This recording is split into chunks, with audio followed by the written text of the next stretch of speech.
Salut tout le monde, ici Julien Villeneuve-Marcotte pour l'émission Accès Média. Aujourd'hui, je rencontre Jeff de Simple Plan pour parler de leurs 10 ans de carrière et de la fondation Simple Plan.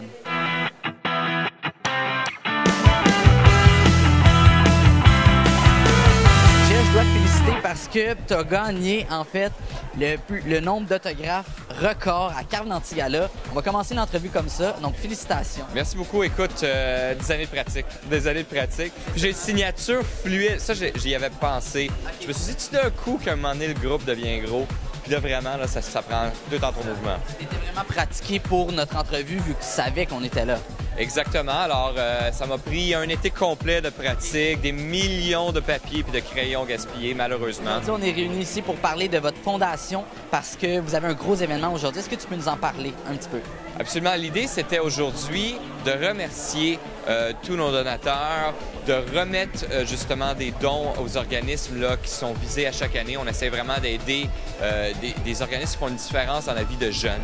Alors, on voulait vraiment remettre des dons. Puis évidemment, c'est une belle opportunité aussi d'amasser des fonds. Alors, il y a beaucoup de fans à nous généreux qui ont acheté des billets très dispendieux pour être ici puis nous voir en performance, passer du temps avec nous. Il y a eu des donateurs aussi qui sont ici. Alors, c'est un peu une grande célébration là, de toute l'année avec Simple Plan puis avec la Fondation. La Fondation, ça fait 7 ans qu'elle existe. On a levé 1 million de dollars à travers toutes ces années-là. Cette année, on remet un 250 000 $ additionnel justement des organismes qui, eux, œuvrent à améliorer la vie de certains jeunes. Alors, c'est soit des problèmes de dépendance, d'identité sexuelle, de pauvreté, des problèmes d'éducation. On essaie de vraiment se rappeler qu'est-ce que c'était être adolescent, penser aux gens autour de nous qui avaient des problématiques, qu'on essaie de justement faire une différence. Puis il y a des organismes, on n'entend pas beaucoup parler nécessairement de ces problèmes-là, nous, on veut faire une différence. Ça fait 10 ans que Simple Plan a été créé. Cette année, vous avez lancé justement un livre.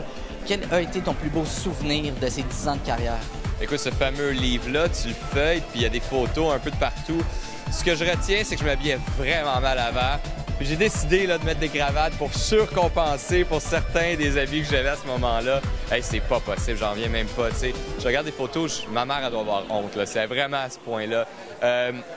Quelle belle carrière, tu sais, on a été chanceux, on est allé vraiment de partout dans le monde. Il y a une page de statistiques à la fin du livre, 52 pays de visités, je sais pas, 90 000 pics de lancés dans la foule, tu sais, les pics de guitare, là, des signatures, je gagne des concours de sessions de signatures, tu sais. Ça, c'est les meilleurs. Ça, c'est les meilleurs, mais tu sais, ça a été tellement... Ce que je retiens, c'est que c'est une carrière incroyable, magique, fantastique, puis ça continue, tu sais, on a eu Summer Paradise cet été qui a été comme la plus grosse tune à vie. On est vraiment des gars chanceux, puis ça, finalement, je vais pouvoir un jour le montrer à mes enfants puis leur dire « Papa, il est vraiment de musicien, c'est vraiment un rockstar, c'est pas juste des histoires. » Qu'est-ce que l'avenir réserve à Simple Plan? Mais là, cette année, justement, il y a l'expo musique, le livre, les histoires de fondation. Il y a eu énormément de projets. Alors, cette année, on va vraiment prendre un petit peu de recul. On va rentrer en studio, on va commencer à composer le nouvel album. On va rentrer en studio, on va l'enregistrer. On a déjà un DVD qui est prêt, un DVD en spectacle avec, on va enregistrer une nouvelle chanson là-dedans. Alors, c'est sûrement dans les projets futurs. Mais là, je pense que les gens ont assez entendu parler de nous. Là, c'est le temps vraiment de faire nos devoirs puis penser à un nouvel album. C'est ainsi que se termine l'émission Accès Média. Vous pouvez visiter notre site internet au www.jvmproduction.com. L'exposition musique de Simple Plan est au Centre des sciences jusqu'en mars 2013. Vous pouvez acheter leur livre dès maintenant en librairie. Et pour faire des dons à la Fondation Simple Plan, visitez le www.fondationsimpleplan.com. Bye tout le monde!